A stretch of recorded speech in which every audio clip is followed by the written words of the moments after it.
기도하옵나이다. 아멘. 네, 오늘 말씀의 제목은 효도에 대한 하나님의 생각입니다.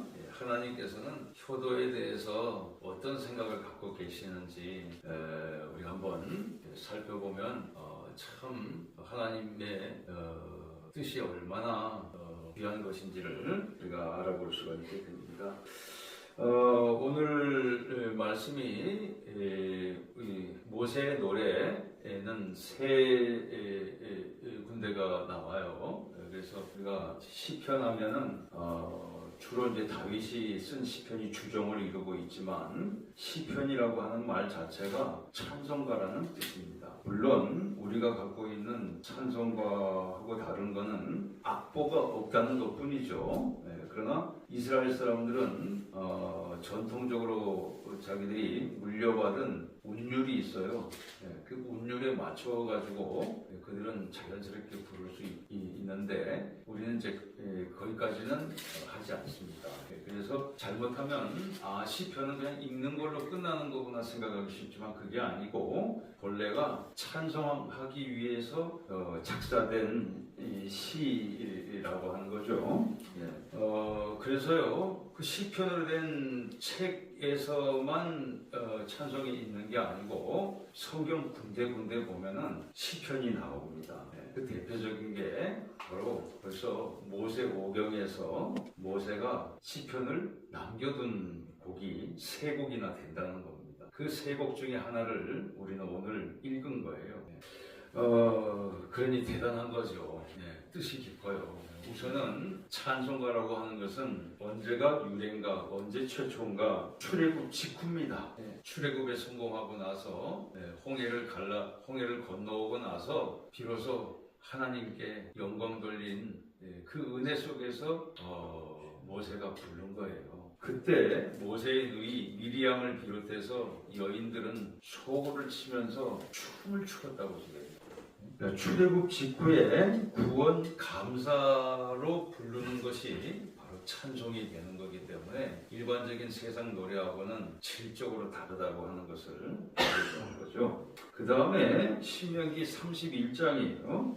신명기 31장에서는 이제 자기 후계자인 여호수아한테 지도자의 고충을 그냥 얘기해 준 게 아니고 찬송을 만들어서 전해 주었어요.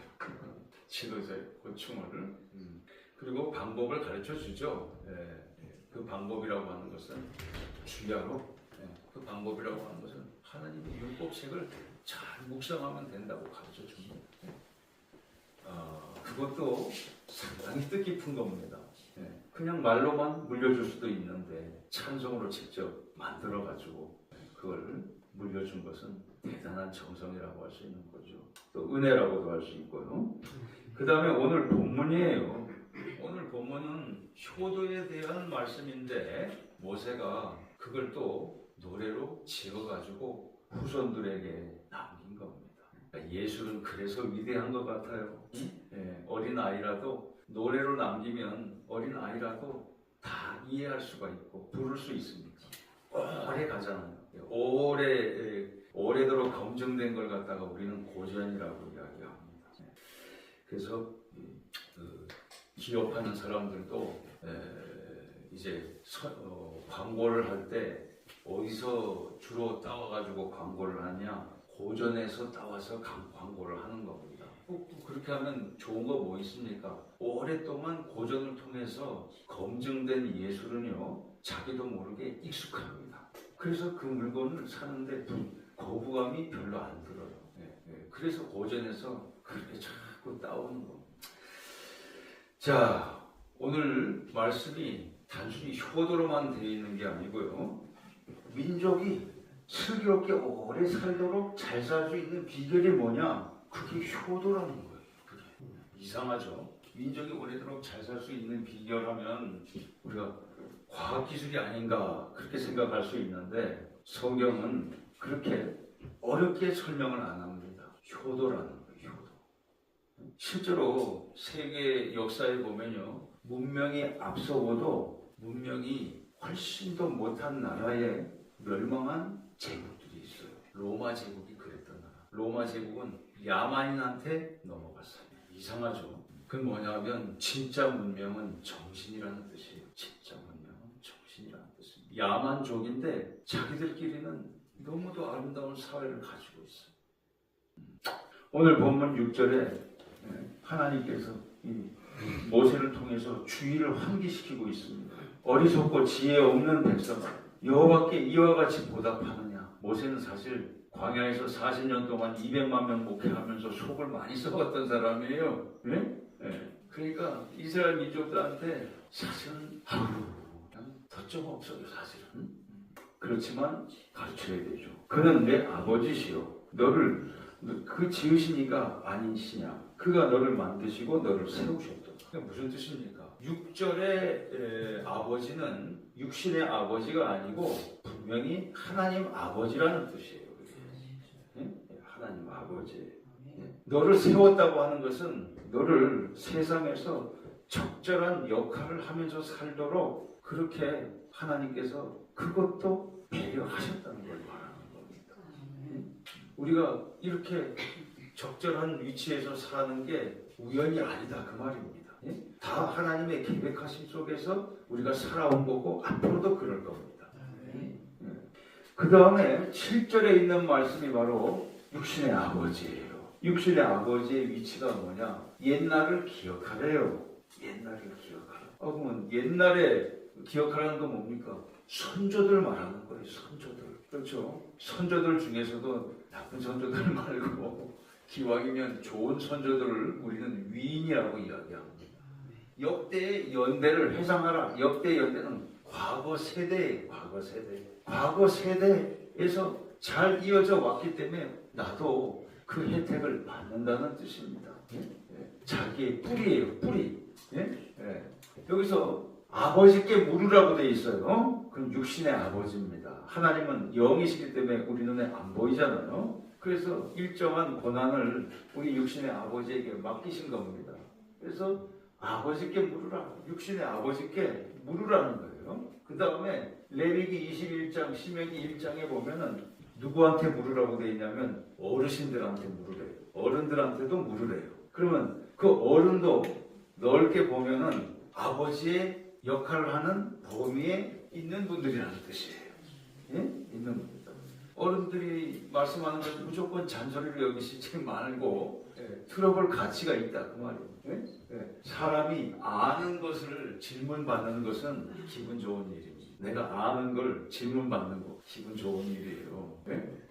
어르신들한테 물었을 때 어르신들이 그 얘기를 해주면 자신의 가치를 인정받는 일이기 때문에 기분 좋아하십니다. 세대 간의 소통이 원활해지는 거 아닙니까? 그 다음에 이렇게 아버지의 역할이 확대가 되면은 자기도 모르게 두터운 보호를 받는 거죠. 내가 이 마을에서 다른 어르신한테도 잘한 게 있으면 내가 어려울 때 그 소식을 듣는 어르신이 뭔가 그래도 도움이 될 만한 은혜를 줄 수 있게 되는 거예요. 사는 폭이 넓어지는 것 아닙니까? 이게 실생활 속에서는 제가 성도들에게 벌써 오래전에 한번 바미츠바라고 하는 이스라엘 사람들은 13살이 되면 13살, 14살이 되면 성인식을 가져요. 그 성인식이라고 하는 건 뭐냐면 계명의 자녀로서의 어른이 됐다는 걸 뜻하는 겁니다. 원래 어른은 19세, 20세가 돼야 어른이 되는데 근데 그거는 세상적인 나이로 그런 거고 13살, 14살이 되면요 성인식이라고 해서 그것은 뭐냐면 하나님 백성으로서는 13살, 14살만 갖고도 성인으로 친다는 뜻이에요. 그 성인식을 어떻게 준비를 하는가? 말씀을 많이 암송을 해야 돼요. 그래서 일정 분량의 말씀을 암송하고 통과를 해야 됩니다. 통과를 하면 성인식 하는 날은 그날 온 가족들이 다 총 출동돼 가지고 내 아들이 내 손자가 믿음의 아들이 되는 것을 축하하기 위해서 나오게 되는 거예요. 그리고 그 주변에 어른들도 이웃들도 다 와서 그것을 참관을 하게 됩니다. 참관을 하면 그날은 어떤 날이냐? 유대인 사회는 너무도 결석이 잘 돼 있는 사회예요. 아이들을 도와주는 단체가 600개입니다. 600군데 단체에서 그 아이들을 위해서 경력금이 들어와요. 온라인으로 들어옵니다. 경력금이 들어오면 조금씩 보태도 1인당 4,500만 원 정도가 들어옵니다. 1인당. 그러면 그 1인당 4,500만 원씩 들어오는 그 경력금을 바로 주는 게 아니고 어른이 될 때까지 저축을 해요. 저축을 하는데 전 세계의 유명한 투자회사는 90%가 다 유대인 겁니다. 90%가 다 유대인 거예요. 그 유대인 회사에서 자기들이 받은 기탁한 그 물질을 가지고 그걸 이제 투자를 해줍니다. 투자를 하는 걸 그걸 금융이라고 그러잖아요. 그걸 군물려 줍니다.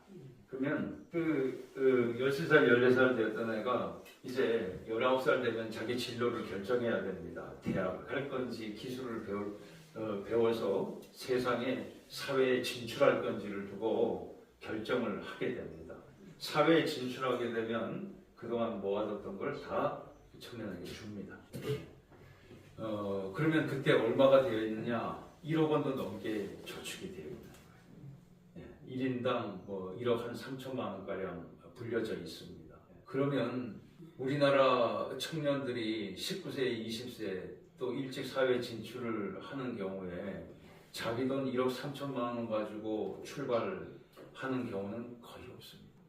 그러니까 얼마나 대단한 건지 모릅니다. 벌써 19살 때 그들은 자신들의 기반을 갖고 출발을 하고 작은 집이라도 마련할 수 있는 거니까 기반을 갖고 출발할 수 있습니다. 그게 뭐냐? 계명의 아들, 계명의 자녀, 바 미츠바라고 하는 성인식 때 이루어지는 일이 되는 거예요. 우리도 이 정도가 돼야 됩니다, 사실. 네. 사실 이 정도가 돼야 됩니다. 너무 부럽네. 어버이날의 유래예요. 이거는 이마 교수의 분석인데 우리나라는 참 착한 백성들입니다. 그래도 1928년도 일제강점기 때 우리는 벌써 어머니 날을 자발적으로 지켰어요. 왜 그랬냐? 아버지는 돈 버느라고 아버지는 항상 힘이 드셨어요. 또 어머니들은 집에서 고생들을 많이 하셨습니다. 아버지는 사실 힘든 걸로 치면 나가서 고생은 더 하시는데 집에 들어오면 자녀들의 눈에서 볼 때는 아버지는 그렇게 고생하는 게 별로는 안 보입니다. 대신 아버지의 한마디면 자녀들은 절대 복종해야 되는 가부장적인 사회였기 때문에 아버지는 그렇게 죽도록 일을 하면서도 인기가 별로 없었습니다. 그래서 제일 먼저 생긴 게 어머니 날이었어요. 어머니 날. 그런데 해방이 되고 그다음 나라가 세워지고 난 다음에 1956년도에 이승만 대통령의 부인인 프란체스카 여사가 그걸 이어받으면 좋겠다는 의견을 받아들여가지고 정식으로 제1의 어머니 날이 창경궁에서 열렸습니다. 그래서 아주 헌신한 가족을 위해서 또 나라를 위해서 헌신한 어머니들 이런 분들을 표창을 했었어요. 그때는 우리가 빨간 카네이션, 하얀 카네이션 이렇게 다른 적도 있었죠. 1973년도에는 어버이날로 확대를 했어요. 그래서 추녀 사상, 관 주도로 효 교육을 이렇게 하게 된 거죠. 성경적 효 교육은 신명기 5장 16절에 나오는데 우리가 오늘 교동문으로 나눈 것처럼 내 부모를 공경하랍니다. 그러면 세 가지 복을 주신다 그랬어요. 땅에서 땅을 주시고 또 장수하게 해주시고 또 네가 복을 계속해서 받을 거라는 뜻이었어요. 일석삼조입니다. 그런데 이게 내 자손이 땅을 차지하고 그다음에 장수하고 또 범사의 복을 많이 받고 살게 하는 것은 부모님의 뜻인 건 맞죠.